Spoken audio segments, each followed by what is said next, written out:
Beautiful people, let's talk about one of the most painful possible things to have happen in your business. Your baby. You put all this work, all this time and effort into providing the best service possible. You give so many about every single client that you work with. You care about them. And then, in spite of all that, all the care, they go and they cancel. Here's what to do when clients leave. I've got some ideas for advice on how to handle that. And certainly there's some what not to do.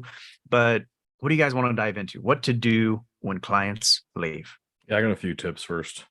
I think that's one thing I educate our team on, managers, coordinators, people that are working day to day, because I'm not as in the day to day building as many relationships as I used to for sure. So you're exactly right. When you're working with them, it's definitely a little more close to home. Obviously, it's important to remember, like, I don't have one client that's been with me for 12 years. I know some people do. Good job, but people come and go, and that's just the name of the game. That's the business we're in. We have a moment in time to make an impact, and we want to be really good so we can make a big impact, potentially in a short period of time, hopefully a long period of time. But it is what it is, and this is just we're a pit stop on their journey, and hopefully that pit stop is really life changing. So I think what we have to do sometimes, if we're going to verbalize it, like I always look back at the service. Did we do what we're saying we're going to do, or is there something left hanging?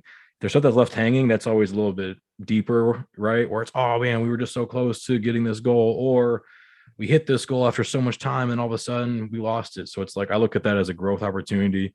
Hey, we hit this goal, but we didn't set another one. Or hey, we missed this because they're quitting. We didn't create enough value around the enough celebration around when we hit this goal. Like whatever it is, like it's a way to kind of reflect back on us.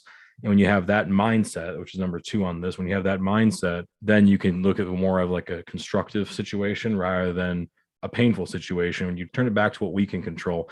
We can't control people just up and leaving or whatever goes on in their lives. Like stuff's going to happen. They're going to leave. Athletes, adults, clients, doesn't matter. Right. And then the third thing is obviously now more getting more objective, not subjective. Right. Great. This is the business we're in. How do we do better at this situation? All right. If I can address the service, great. Like I already talked about that, number 1.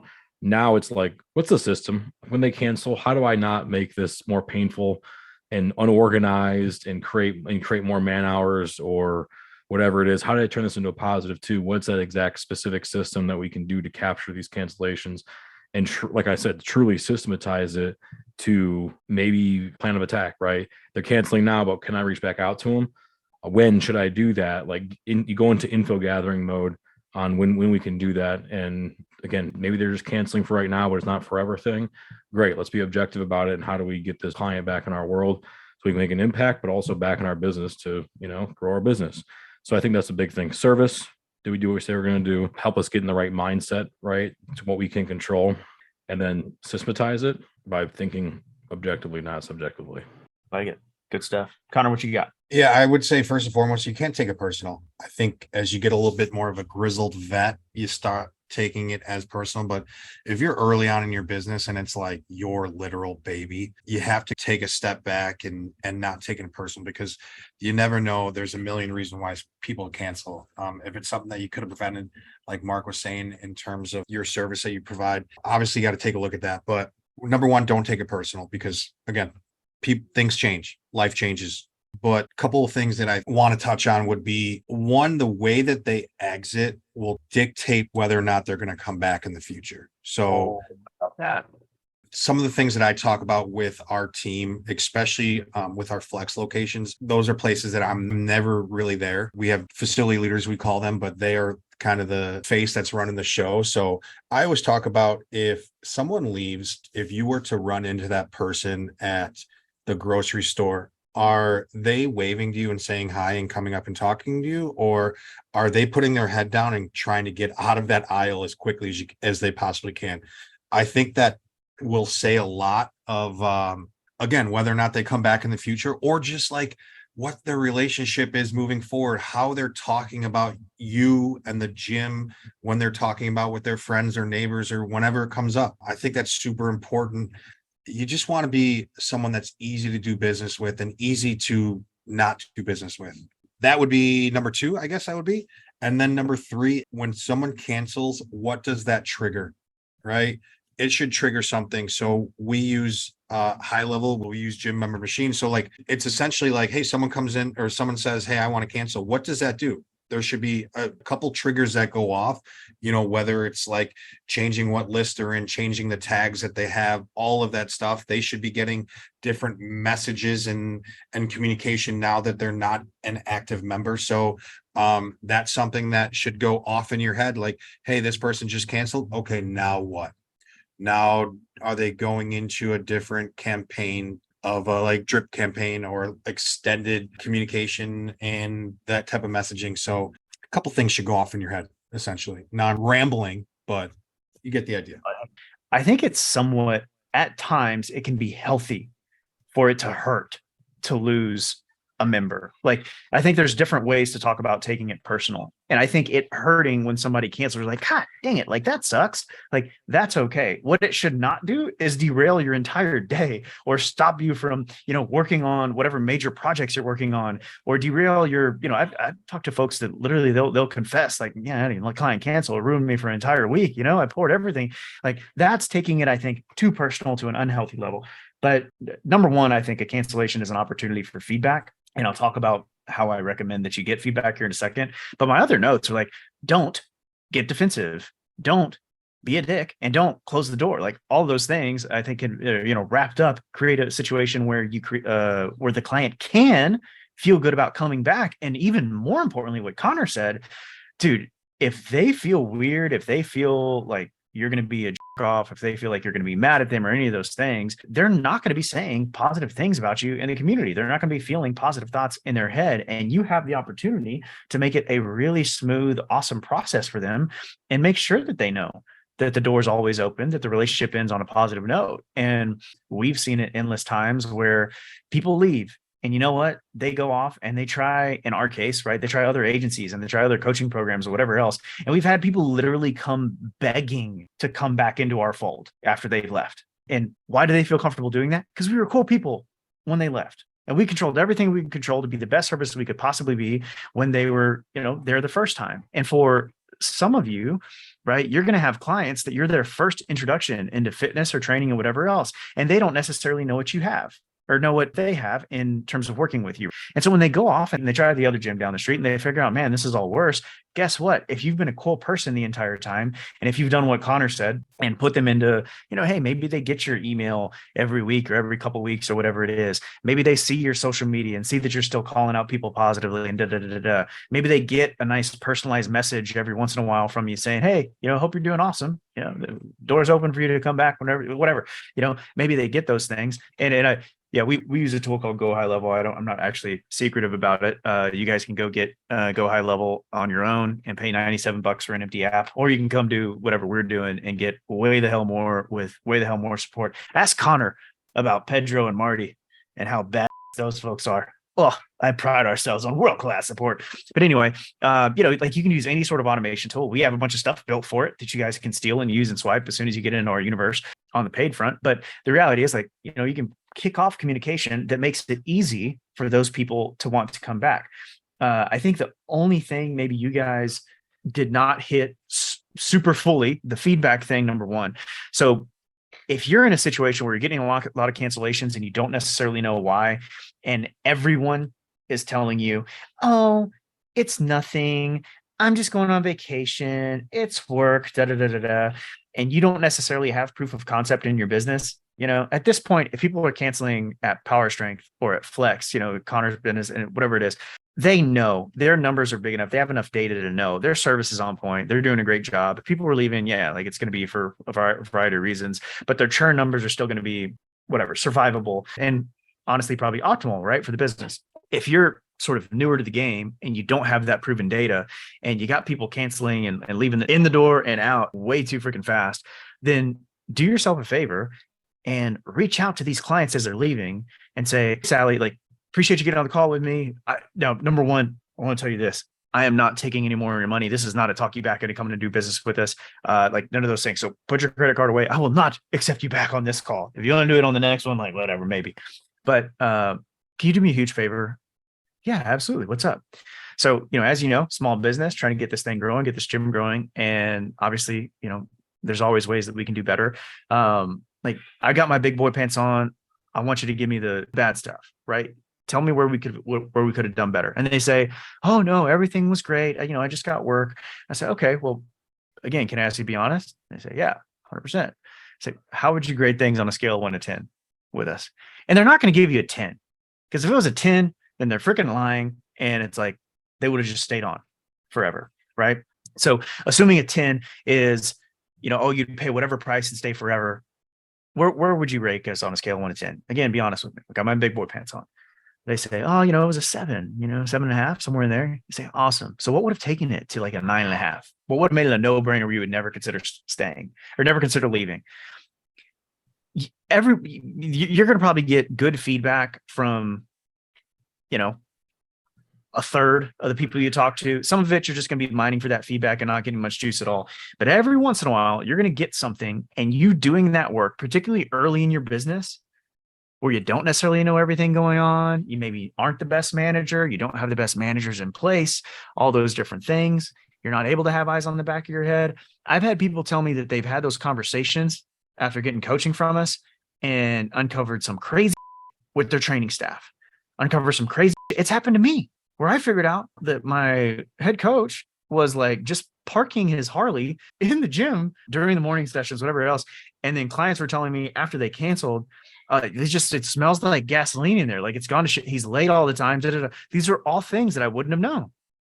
And I've heard countless stories from other gym owners that if you don't mind for that feedback, and it's an uncomfortable conversation to get people to tell you the negatives and how, your baby that you care so much about is somehow falling short. It's an uncomfortable conversation. However, it allows you to do exactly what Mark said, which is to focus on the things that you can control, make the service better so that you don't have to have so many of these cancellation conversations, because people aren't fucking leaving nearly as often. A certain amount of churn is healthy. That's going to happen no matter how great your business is. But are you guys, 3%, 5%, your churn percentages off the top of your head? I mean, for adult programs, athletes are way different. We have different percentages for transition months that we're trying to hit, but adults, that 3 to 5% range is where we're sitting. Yeah. And for small group, high price point, Connor, where are you at? I think industry standard has always been 3%. I think it's more recently up closer to that 5-6%. A couple of thoughts on that too. Like just talking to other gym owners in the past, like if you're going cruising along, I know we've done this, 2%, 3%, and then 1 month it's like, 8.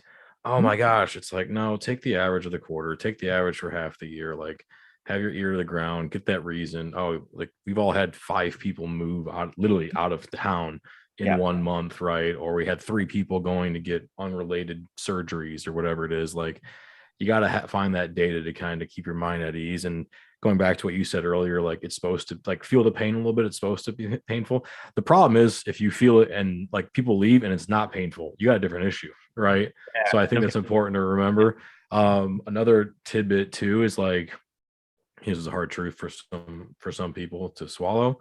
If you're more of a solopreneur or you have like a part-time, mainly you doing 80-90% of the sessions, and you were higher than that 5% range, you got a problem with your training and you become a better coach, right? Or something with their service is off, something with that consistency is off, and you may need to get some fresh eyes literally in the gym during your operation, because this percentages should be a lot lower when you're the one running the show, if you're the owner of it.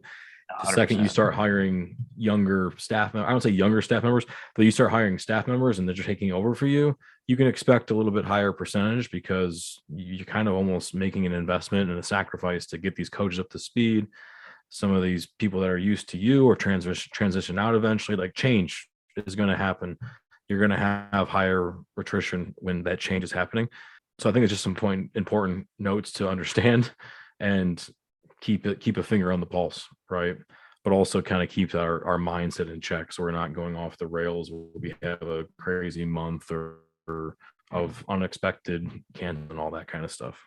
I think you hit on a very important potential future episode, because the reality, like if you're the solopreneur and you're doing all the training and you're losing 10-15% of your clients every single month, there's probably something wrong. And I think a lot of us, maybe, as you're starting off, I certainly had some misconceptions, but was always about like making it a great experience. I think I sort of naturally am a person that likes to make things fun, for folks. So I was maybe lucky in that sense. But I think a lot of folks are kind of misguided on what they think is a great, like what you think is great training because it's great X's and O's, and Shansky and Asurin and whatever would think that it was an amazing session. Insert your training like nerdery here. May not be what your client thinks is an incredible session. It may not be what they think is a great training experience, and may not, you may not be creating enough value where they're like, yeah, I'm going to keep paying this amount and stay with you or whatever else. So I think that's a good note for a future episode. For the time being, be the best boyfriend, be the best gym, be the best business you could possibly be, control what you can control. Don't close the door. Oh man, like Connor, that the whole like, how are people going to think about you in the grocery aisle? Like that hit me hard. You know, I think about it with our gym owners and personal. It's like, how, you know, if you saw somebody at an industry event, how would you feel? You know, which, to be fair, I'm going to add one more point and make this episode longer than it needs to be. Sometimes people leaving is a gift. Not every good client, like not all money's good money. Not every client is a good client for your business. Sometimes it's nice when people leave. Sometimes you are cutting some dead weight that may feel difficult to lose in the moment because you're losing whatever, you know, X amount a month that they're paying you. I don't think I'm probably giving away too much information here. We just fired a client last week. So the guy actually, he was actually a reactivation. So he was an example of all this stuff that went down for us. He left at one point, I don't know, let's call it a year ago. And, you know, I'm a cool person, I think. Like, I try to be nice when people leave. Left the door open, whatever. The guy was like, came back and was being a dick to the team. And I just refunded him and fired him on spot. When we got in the team meeting on Monday, after I did that, because it was basically sticking up for our team, the team felt it. And I think there's a little bit of power. Like if you got people that are being a dick to trainers and they're like, oh my God, like there's a balancing act. And it's not like anyone asking a question does not make, like asking a question does not make them a bad client, right? Whatever it is. But again, sometimes people leaving is a good thing. Potentially off topic. Any other notes? You guys, anything else you guys want to close this out with? Potentially off topic, he says. Potentially. You think it was way off topic?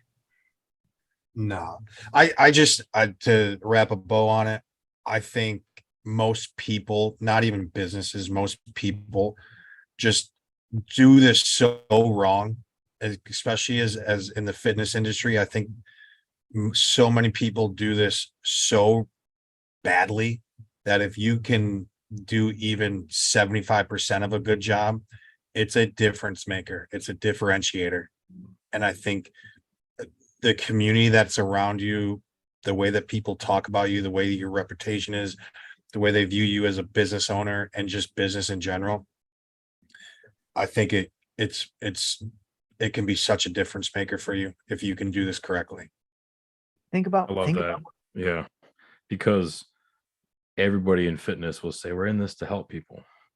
Right. And then, okay, well, let's see what it, when that's all fun, sunshine and rainbows when it's going good. But now when they dump you, how do you act? Right. Because it can't just be in your own selfish interest. Right. We do this because if we're going to help people, then let's help them. Let's not, we all talk to the person who's had bad experience with fitness. They tried a gym before and they just generally now mistrust fitness altogether, or gyms or personal trainers. And so it's like, now you are ruining the industry even further or taking it down a peg every client that you don't handle this well with. And so if you're in the industry for the right reasons, that should play through even when they're leaving you. And for the trainers or gyms that don't handle this the right way, you are literally making it harder for you to get clients by doing that, you know, in the future. So it shows the maturity, it shows the confidence level on the owner, or just the business, I should say, but it shows maturity full. And I didn't used to think that way, but now I definitely do when we see it. And quite frankly, I hope my competition does a terrible job at this, because I'm going to scoop them all up and change their idea. Like that's the mindset we have to have with it. And so that's a really good point on all that stuff. It's like, do you want to have a good business for 10 months or 10 years? Absolutely. Long game. Got to think the long game. Yeah. Good stuff. Well, guys, I appreciate the the tips. Appreciate y'all dealing with me going off topic. Folks, if you have questions on this, just let us know. If you're getting value out of this, do us a favor, leave us a 5-star review. If you're watching on YouTube, do the whole subscribe thing, do the notification, leave a comment, helps the old algorithm, and we can keep doing this content for you. But that's our big ask for today. Otherwise, love, hugs. See you in the next episode. Talk soon.